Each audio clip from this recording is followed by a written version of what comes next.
ta sagesse, Seigneur, les portes du ciel s'ouvrent. Gloire à Dieu. Merveilleux, Soyez bénis. tu changes. Que la grâce de Dieu soit avec vous, vous qui m'écoutez. Tu crées En ce midi, en ce matin, ce soir, la nuit, quelle que soit l'heure à laquelle vous allez m'écouter, soyez bénis. par ton plaisir. Et c'est une grâce pour moi d'être là avec vous en ce moment précis, avec toi, mon frère, toi, ma soeur, pour partager quelque chose. Accorde-moi de prier. Permets-le-moi. Père, je bénis ton nom, je te rends toute la gloire. Père, je sanctifie ces moments, je sanctifie le nom de Jésus. Je leur commande ta grâce et je prie, mon Père, que l'œuvre de la croix se manifeste, que le bénéfice de la croix soit pour l'œuvre de chacun, et que les yeux étendent les yeux, que le bouche empile les oreilles, Seigneur, que chacun puisse entendre, que ton peuple soit édifié. Dans le nom puissant de Jésus, Amen. Mon frère, ma soeur, ce matin, ce midi, ce soir, cet après-midi, cette nuit, j'aimerais te parler de quelque chose d'important. Dans nos assemblées, on nous enseigne beaucoup de choses. Je bénis le Seigneur pour tout ce qui a été enseigné, bon ou mauvais, édifiant le peuple de Dieu ou l'amenant à l'emprisonnement ou l'amenant à l'envoûtement. Je bénis le nom de l'Éternel. Pourquoi? Parce que toute chose concourt au bien de celui qui aime Dieu. S'il n'y avait pas eu la chute d'Adam, on n'aurait jamais su, on n'aurait jamais compris que être avec Christ est un bonheur. Être avec Christ est l'une des choses merveilleuses que Dieu nous a données. Être dans le paradis de Dieu est quelque chose que l'homme a besoin. Il faut la chute pour qu'on comprenne que la chute n'est pas bonne et que la chute n'est pas nécessaire. Alléluia. Nous allons prendre ce matin, ce midi, ce soir, une portion d'écriture. Alléluia. Deux portions d'écriture, par contre. Nous allons prendre Romains chapitre 8, verset 20 à 21, et Ésaïe chapitre 65, verset 25. Alléluia. La Bible dit que, car la création a été soumise à la vanité, non de son gré, mais à cause de celui qui l'a soumise, avec l'espérance qu'elle aussi sera affranchie de la servitude de la corruption, pour avoir part à la liberté de la gloire des enfants de Dieu. Ésaïe 65, verset 25 dit, le loup et l'agneau paîtront ensemble, le lion comme le bœuf mangeront de la paille, et le serpent aura la poussière pour nourriture. Il ne se fera ni tort ni dommage sur toute ma montagne sainte, dit l'Éternel. Amen. J'ai toujours entendu, et je continue d'entendre, dans les enseignements, dans les prédications, que certaines personnes blâment Adam d'avoir chuté ou d'avoir ruiné l'ancienne création. Nous devons comprendre en fait que lorsque nous sommes venus au monde, nous avons eu des buts que Dieu nous a assignés. Ces buts nous devaient nous amener à vivre en parfaite harmonie avec l'Éternel Dieu des armées. Mais lorsque l'homme a chuté, Dieu a mis en place un procédé, un processus. Et ce processus amène à la finalité à revenir dans sa présence. Mais cela ne peut pas passer. Cela ne peut se faire que par le chemin de la croix. Pourquoi le chemin de la croix? Parce que la croix est le moyen où Dieu a choisi de dépouiller, de faire sortir le mal. Parce que la Bible dit que le mal a été emprisonné dans la chair. Alléluia. Il faut que ce mal sorte. Alléluia. Même lorsque la Bible nous dit, ou j'entends souvent dire, que non, nous allons être enlevés. Gloire à Dieu. L'Église va être enlevée. C'est une certitude que l'Église va être enlevée. Mais le problème, c'est comment est-ce que l'Église va être enlevée? Quels sont les critères de l'enlèvement de l'Église? Et aujourd'hui, je ne rentrerai pas dans l'eschatologie aujourd'hui, mais je toucherai certains points de compréhension pour que la personne la plus simple dans la compréhension des Écritures comprenne exactement comment elle doit faire pour arriver à l'enlèvement. Alléluia. Dieu viendra, Jésus viendra avec son Église. Ça, c'est une certitude. Mais l'enlèvement ne pourra se faire que lorsqu'il y a certains critères qui sont mis en place. Je disais tantôt que la Bible nous a dit que l'Éternel Dieu des armées a envoyé son Fils, qui est mort à la croix, afin que la chair soit dépouillée de toute souillure. Voilà pourquoi il dit dans l'Apocalypse qu'il vient chercher une église sans tache ni ride. J'ai eu à faire l'enseignement sur l'église sans tache ni ride. Vous pouvez aller dans la page, vous allez trouver toute la vidéo concernée. Mais mon frère, qu'on ne te trompe pas, lorsque ce corps doit devenir incorruptible, parce que présentement, le corps, il est corruptible. Ce corps, il est corruptible. Il doit être incorruptible. Et pour qu'il soit incorruptible, mon frère, il doit être vidé de toute sa sémence démoniaque, satanique, maléfique. Alléluia. La sémence satanique maléfique vient de plusieurs sources. Vient déjà de notre naissance, par le péché originel, vient du fait de ce que nous avons fait, vient du fait de ce que nous avons hérité, vient de l'environnement. Il faut que l'ensemble de ces éléments sortent de notre être tout entier. Alléluia. La Bible dit que le Seigneur Jésus a dit que Satan n'a rien en lui. Ça, c'est dans le Nouveau Testament. Satan ne peut rien trouver en lui. Mon frère, ma soeur, lorsque Satan décide de venir, vas-y,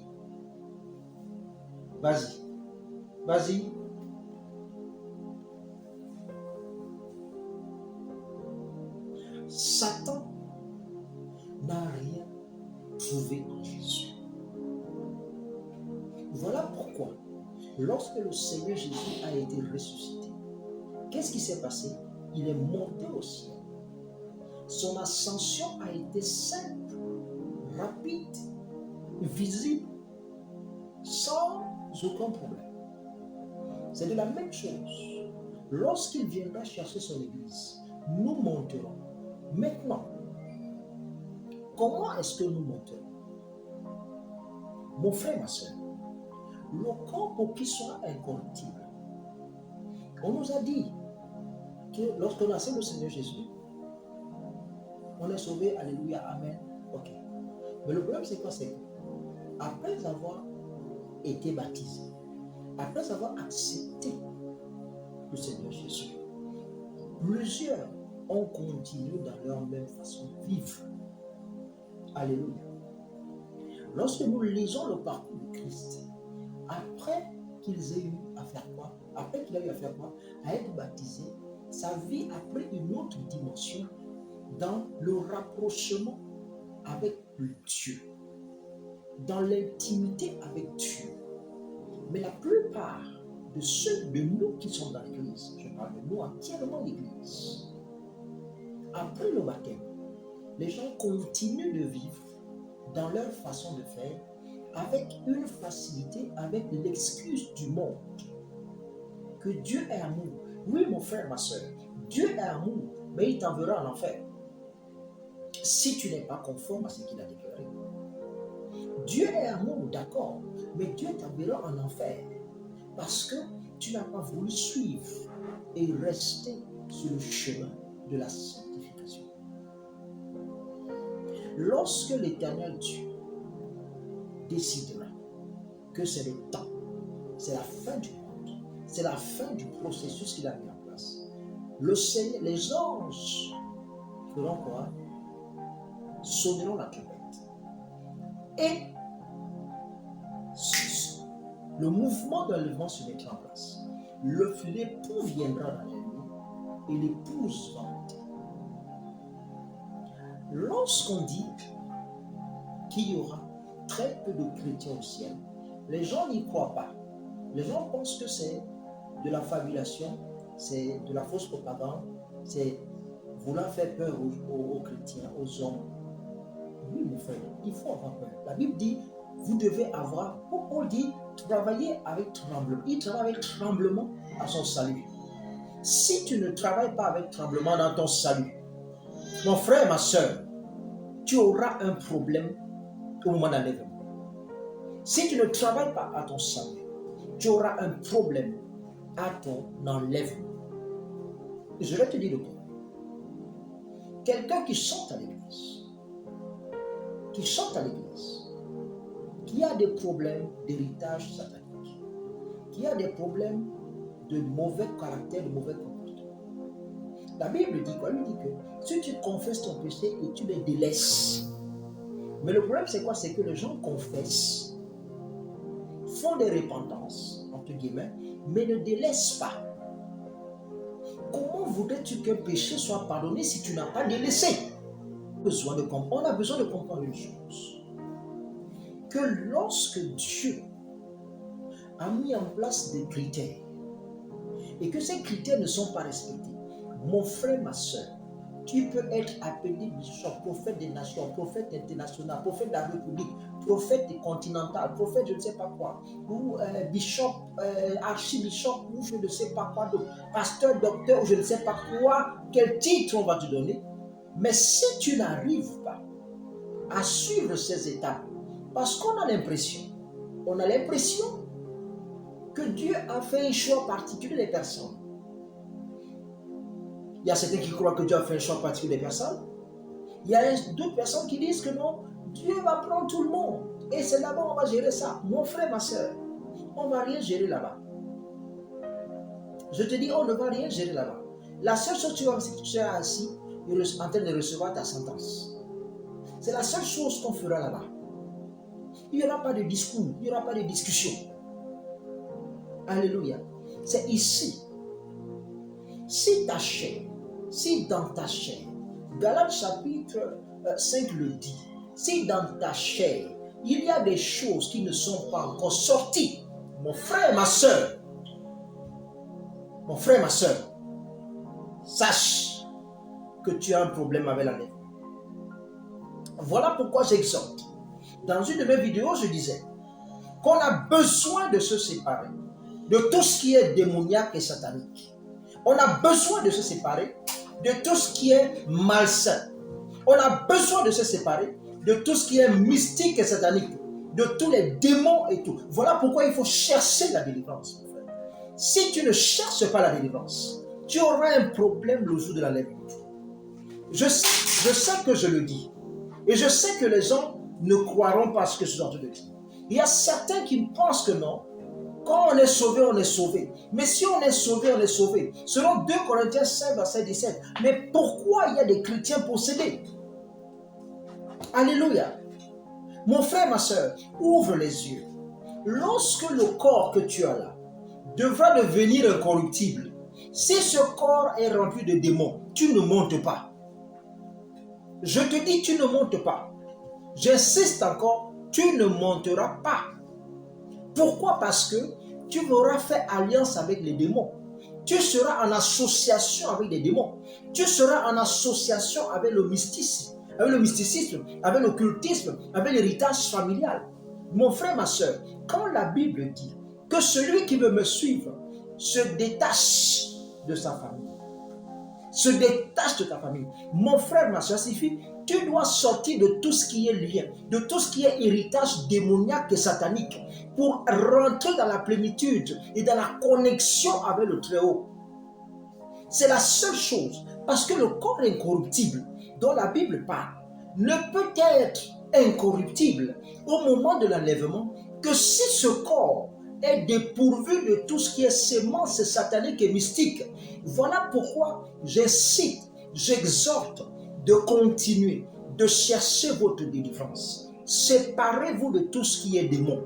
Séparez-vous de tout ce qui est démon. Je dis encore, séparez-vous de tout ce qui est mystique. Séparez-vous de tout ce qui est satanique. Séparez-vous de tout ce qui est mauvais caractère hérité des parents, des grands-parents, etc. Séparez-vous de tout cela. Je vous exhorte aujourd'hui parce que cela dépend de votre relation avec Dieu. Cela dépend non seulement de la relation de Dieu, mais du jour de l'enlèvement. Mon frère, ma soeur, ne croyez pas à ce qu'on va vous raconter. Je vous dis la vérité. La Bible est claire. La Bible est claire. Si tu n'es pas dépouillé, dans ton esprit, dans ton âme et dans ton corps, de ces choses, tu ne monteras pas. Je dis, tu ne monteras pas. Tu ne monteras pas. Tu ne monteras pas. On a beau dire, on aura beau dire, on aura beau faire, mais la Bible ne change pas du tout. Mon frère, ma soeur, tu dois comprendre une chose. La Bible dit, il faudrait que tu sois affranchi de la servitude de la corruption pour avoir part à la liberté de la gloire qui est réservée aux enfants de Dieu. Selon Romains chapitre 8, versets 20 et 21. Mon frère, ma soeur, si tu ne te sépares pas, si tu n'es pas affranchi de la servitude, de la corruption de la pensée, la corruption de l'âme, la corruption du corps, mon frère, ma soeur, tu es destiné à aller en enfer. Je te le dis, il faut que tu le saches. Que tu le saches et tu le comprennes. Je sais qu'il y a plusieurs qui vont refuser. Il y a plusieurs qui ne seront pas en accord avec ce que je dis. Mais je vous dis et je vous rassure tout de suite que la Bible est claire. La Bible ne changera pas. La Bible a été donnée depuis plusieurs millénaires pour nous amener à une seule chose, à arriver au moment de l'enlèvement. Mon frère, ma soeur, la Bible dit que Enoch, après avoir mis au monde Mathusalem, il rentra dans une profonde recherche de Dieu. Et la profonde recherche de Dieu lui a amené à une intimité avec Dieu, l'a amené à une profonde connexion avec Dieu, où Dieu décida de l'enlever.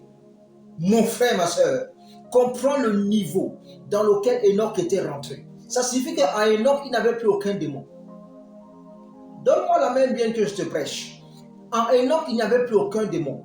Parce que pour arriver à un niveau de transfiguration, il faudrait qu'il n'y ait plus rien en toi. Il faudrait que ce qui est en toi ne soit plus terrestre. Parce que la Bible dit, ce qui est esprit, ce qui est né de l'esprit, produit l'esprit. Ce qui est né de la chair, produit de la chair. Cette chair-là, remplie de tout ce qui est œuvre manifeste, tout ce qui est œuvre démoniaque et mystique, ne peut pas aller au ciel. Celui qui vous a dit qu'il va falloir mourir pour que cette chair soit dépourvue, et puis vous allez au ciel, il vous a menti. Je dis vous a menti, parce que Ecclésiaste dit que lorsqu'on meurt, on n'a plus de souvenirs. Alléluia. Lorsqu'on meurt, on n'a plus de souvenirs. Donc si tu ne règles pas ton problème de possession démoniaque, de lien familial, d'héritage satanique, de caractère mauvais, malsain, où les gens sont tout le temps de dire, non, prenez-moi comme ça, je suis comme je suis. Non, on te prend, on ne peut pas te prendre comme ça. Parce qu'en te prenant, on accepte aussi les démons qui sont avec toi. Donne-moi la main bien que je te prêche. En t'acceptant comme tu es, c'est qu'on t'accepte toi et tes démons. Mais la Bible dit, ne participez pas au péché d'autrui. Donc je ne peux pas t'accepter comme tu es, c'est-à-dire en acceptant le péché que tu es en train de faire. Alléluia. Si tu es quelqu'un de colérique, va au pied du Seigneur. Le Seigneur t'enlève la colère. Parce que la colère, ça vient du démon. Si tu es impulsif, va voir le Seigneur. Le Seigneur va chasser ce démon d'impulsivité. Si tu es un masturbateur, va voir le Seigneur. Le Seigneur va t'enlever cette masturbation. Alléluia. Arrêtons avec ces histoires. Prenez-moi comme je suis. On ne va pas te prendre comme tu es. Va changer. Deviens une nouvelle créature. Deviens une nouvelle créature. Laissons les slogans. Laissons les slogans. Je dis, laissons les slogans. Choisissons de suivre Jésus. Donne-moi la main bien.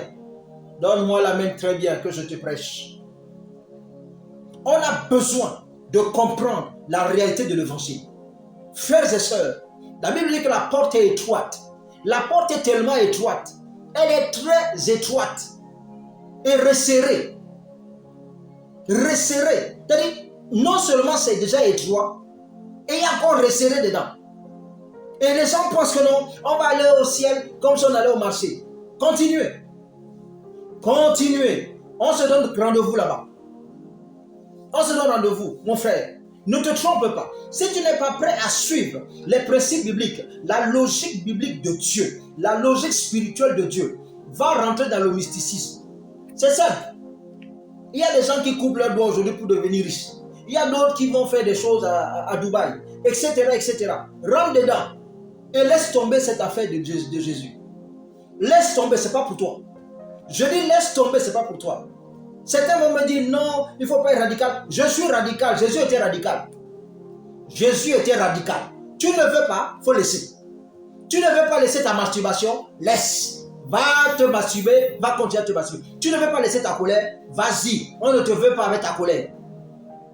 L'église aujourd'hui de Jésus est devenue un repère des coléreux, des frustrés, des manipulateurs, des escrocs, des bandits, si je peux me permettre de dire ça ainsi. Des gens qui n'ont plus aucun scrupule. Pourquoi? Parce que la chair se manifeste jour après jour. Même en parlant en langue, les gens manifestent la chair en parlant en langue. Comment tu peux parler en langue? Pendant que tu parles en langue, tu parles en langue en faisant le beau. Oui. Non, on ne peut. Des gens parlent en langue en faisant le beau. On ne peut pas parler en langue en faisant le beau. On ne peut pas. Moi, je suis dépassé. En fait, j'ai atteint un niveau j'étais tellement choqué, électrocuté par les comportements des chrétiens, entre guillemets, que je me pose la question si vraiment le Seigneur Jésus, ce jour-là, vraiment, je prie que ceux qui m'écoutent, que toi qui m'écoutes, que tu ouvres les oreilles et que tu comprennes ce que je suis en train de te transmettre. Je sais, ça ne plaira pas. Mais je vous dis, je vous le dis, le jour de l'enlèvement, plusieurs vont pleurer. Plusieurs vont pleurer. Plusieurs vont pleurer. On ne peut pas faire les choses sacrées avec la chair à l'intérieur. Que ce soit homme de Dieu. Malachie le dit. Voilà pourquoi plusieurs hommes de Dieu, quel que soit l'âme, tu peux avoir grosse maison, tu peux avoir méga super église, giga église, peu importe. Si dans ton comportement, tu as la chair, tu iras en enfer avec ta giga église. Ta giga église, tu seras devant et la giga église va te suivre. J'aimerais interpeller tous ceux-là qui m'écoutent, qui vont m'écouter. Mon frère, ma soeur, une dénomination ne t'amènera pas au ciel. Un pasteur ne t'emmènera pas au ciel. Un docteur, un apôtre ou je ne sais pas quoi ne t'emmèneront jamais au ciel. Cherche ton salut. Débarrasse-toi des choses du monde de manière complète et totale. C'est ce qu'on appelle une sanctification totale. Dans ton esprit, dans ton âme et dans ton corps. Alléluia. On ne peut pas être en train de chanter. Pendant que tu es en train de chanter à l'église, tu es en train de chanter entre guillemets la louange de l'adoration. Pendant que tu chantes, tu regardes dans le peuple pour voir quelle est la sœur que tu vas draguer après.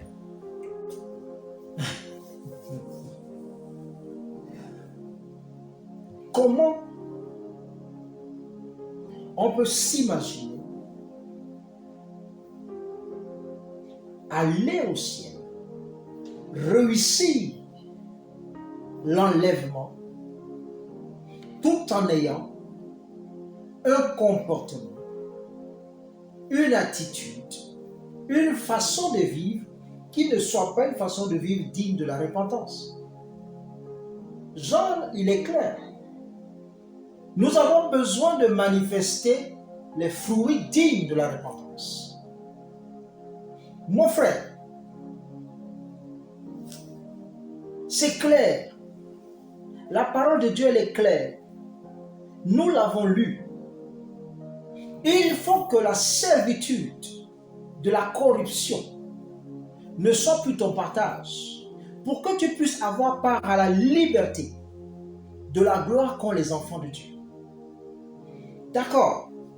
On va me dire que non, la Bible dit que si nous confessons, d'accord. Lorsque nous confessons, nous entrons dans le royaume. D'accord?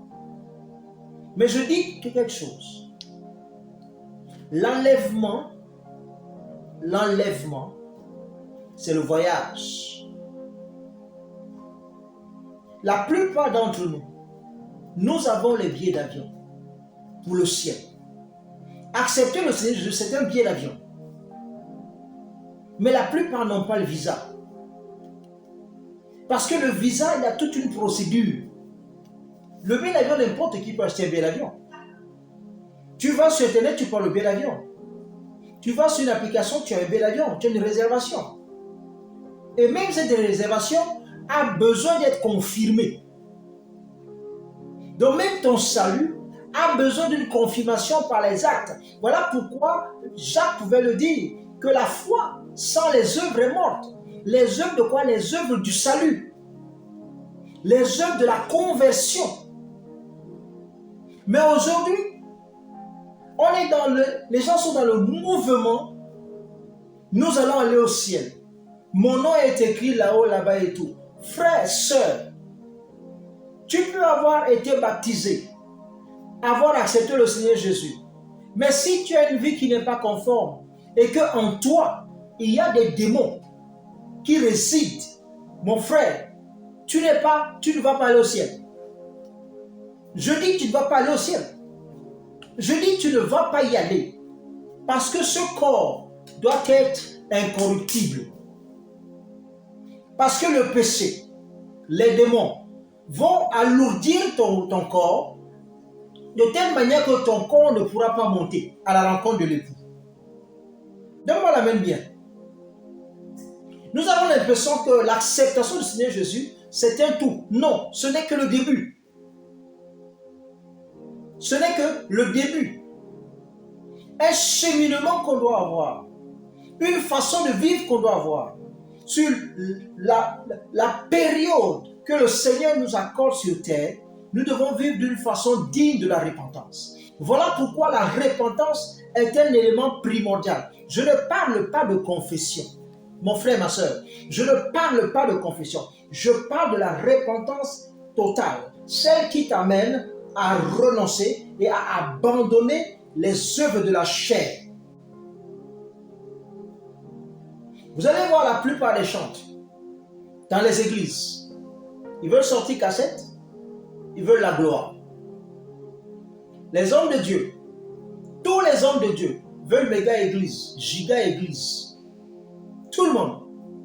Il n'y a personne qui va dire que non, j'ai besoin de 50 personnes, ou de 25 personnes, ou de 12. Moi, je me focalise sur 12 personnes. Je les bâtis. Les 12 personnes, je les enseigne ce que le Seigneur m'a donné. Le Seigneur a donné sa vision à 12 personnes. Et ces 12 ont transmis aux 120. Et ensuite quoi? On a eu l'explosion que nous connaissons aujourd'hui. Mais le problème c'est quoi? C'est que les gens ne veulent pas. Tout le monde veut la gloire, la gloire, la gloire, la gloire, la gloire, la gloire, la gloire, la gloire. Mes frères et sœurs, l'expérience nous a montré que l'homme n'est pas destiné à vivre la gloire comme on l'entend. Ou comme on nous l'a fait comprendre. Ou on nous l'a amené à imaginer que la gloire c'est les grosses voitures, la gloire c'est des belles maisons, la gloire c'est des très beaux habits. Frères et sœurs, la Bible dit, David dit quoi? Le Seigneur Jésus lui-même il a dit que le Fils de l'homme n'a pas où mettre la tête. Dans même maison il n'avait pas. Donne-moi la main bien. Jésus n'avait pas de maison. Et la Bible dit quoi? Que nous devons être semblables à Christ. Et les religieux vont te dire que non, il s'est fait pauvre pour qu'on devienne riche, etc., etc., etc. D'accord. Continuez dans ça. Je n'ai pas dit que la pauvreté était ce qu'on doit accepter. Non. Je ne suis pas dans cette doctrine. D'accord? Il y a ce que le Seigneur a ouvert le chemin. La bénédiction doit s'accompagner. Mais David a pu le dire, ne me donne pas trop pour que je puisse m'éloigner et te renier et t'abandonner. Mais donne-moi ce qui est suffisant. Ce contentement-là, l'Église n'a plus le contentement. Et c'est ça qui amène quoi? La racine de tous les maux. La Bible dit que quoi? Que l'amour de l'argent est la racine de tout le mot, de tous les maux. C'est quoi est-ce qu'il y a derrière l'argent? Il y a beaucoup de choses derrière l'argent. Il y a beaucoup de choses derrière l'argent. Il y a énormément de choses qui conduisent à quoi? À ce que l'homme fait quoi? Ouvre les portes pour pouvoir se faire posséder, se faire envoûter. Mon frère, ma soeur, ne pensons pas que les envoûtements, c'est seulement ceux qui trempent dans les églises. Même ceux qui sont à la chair sont souvent envoûtés. Donne-moi la main bien.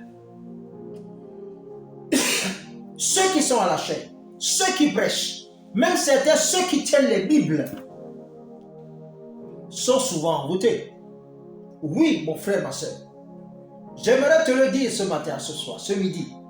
Quel que soit le moment où tu as, celui-là que tu penses qu'il est debout, sache qu'il n'est pas debout. Parce que chaque jour, nous devons travailler à rester sur le chemin. Voilà pourquoi il faut toujours vivre dans la repentance. Tout le temps dans la repentance. Parce que la repentance est ce qui amène le démon, les esprits impurs, à ne pas siéger dans nos vies. Alléluia. Parce que derrière chaque péché, il y a un démon, il y a un esprit impur. Le péché est l'imagination et la matière première du monde des ténèbres. Alors quand tu te mets à pécher, quand tu te mets à pécher, qu'est-ce qui se passe? Quand tu te mets à pécher, Satan prend autorité sur toi. Satan te met à faire quoi? À mettre des situations en place. Pourquoi? Pour détruire ce que tu es en train de faire. Satan se met à faire quoi? À œuvrer. Pourquoi? Pour te garder dans la captivité. Voilà pourquoi le péché est la matière première que Satan utilise pour détruire les hommes, pour détruire les femmes, pour détruire les bien-aimés. Mon frère, ma soeur, ne t'étonne pas de comprendre, ne t'étonne pas de voir, ne t'étonne pas de savoir que Satan est ton plus grand ennemi. Et le péché est ce qui doit sortir de toi. Alléluia. Je le disais tantôt, la lumière et les ténèbres ne peuvent pas rester ensemble. La lumière et les ténèbres ne peuvent pas rester ensemble. Si quelqu'un te dit, comme j'ai écouté un homme de Dieu un jour, qui prêchait en disant que le corps humain a des compartiments, donc ce qui signifie que dans ce compartiment, il y a un compartiment où les démons peuvent rester, et il y a un autre compartiment où Dieu peut rester. Mon frère, ma soeur, c'est pas vrai. Si tu es possédé, tu es possédé. Tu ne peux pas être mélangé. Spiritu, démoniaco, possédo, je ne sais pas quoi. Non. Je dis non. Soit on est délivré totalement et on vit pleinement la vie de Dieu. Pleinement la vie de Dieu. Où on est possédé et on sait la délivrance. Regarde les rêves que tu fais. Regarde les rêves que tu vis. Tu vas te rendre compte que la plupart ce sont tes rêves de possession, de sorcellerie, d'envoûtement, de couches nocturnes, de serpents, etc., etc., etc. Et les comportements qui suivent après sont des comportements liés aux conséquences de l'influence de ces démons.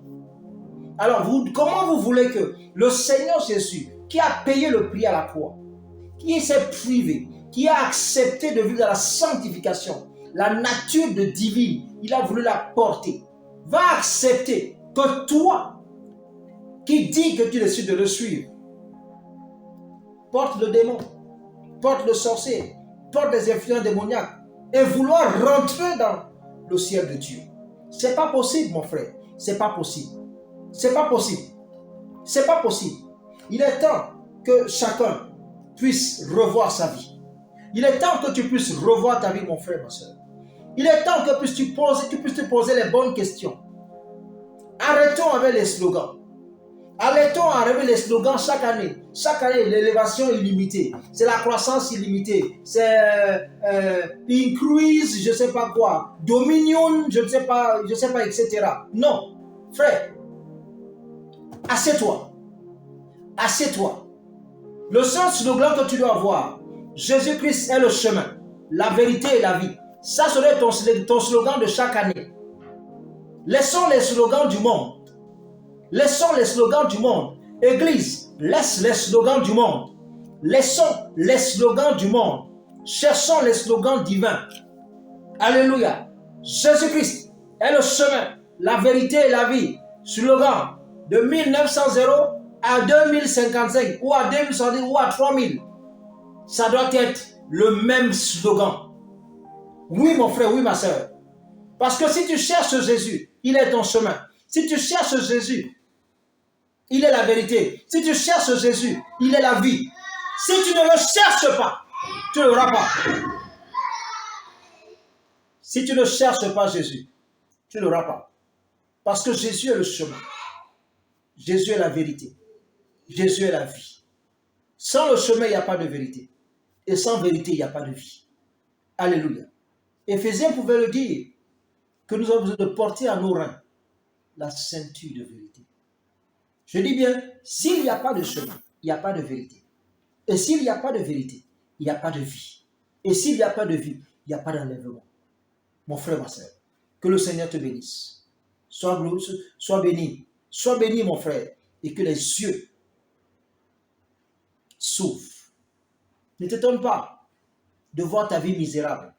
Ne t'étonne pas de voir les choses qui marchent difficilement. Parce que la bénédiction ne peut pas te poursuivre. Elle ne peut pas te poursuivre. Tu vas beau chanter ça, tu vas beau réciter ça, mais la bénédiction ne pourra pas te poursuivre. Pourquoi? On ne poursuit pas ce qui est sale. Moi, l'amène bien. On ne poursuit pas ce qui est sale. On ne poursuit pas ce qui est sale. Ce qui vient de Dieu ne peut pas te poursuivre. Parce que ce qui est en toi est sale. Les démons, c'est la pourriture. Les démons, c'est la saleté. Alléluia. Ce qui va te poursuivre, c'est les problèmes. Ce qui va te poursuivre, c'est les situations difficiles. Ce qui va te poursuivre, c'est les blocages, c'est les obstacles, c'est les démons, c'est les sorciers, etc. Ça va te poursuivre. Pourquoi? Parce qu'en toi, il n'y a pas la vie. Parce qu'en toi, il n'y a pas la vie. Parce qu'en toi, il n'y a pas de vie. Il n'y a pas de vie. Que le Seigneur te bénisse. Que le Seigneur te bénisse. Soyez bénis. Je suis votre serviteur, l'apôtre Félix Combe. Soyez bénis et que la grâce de Dieu vous accompagne. Dans le nom de Jésus. Amen.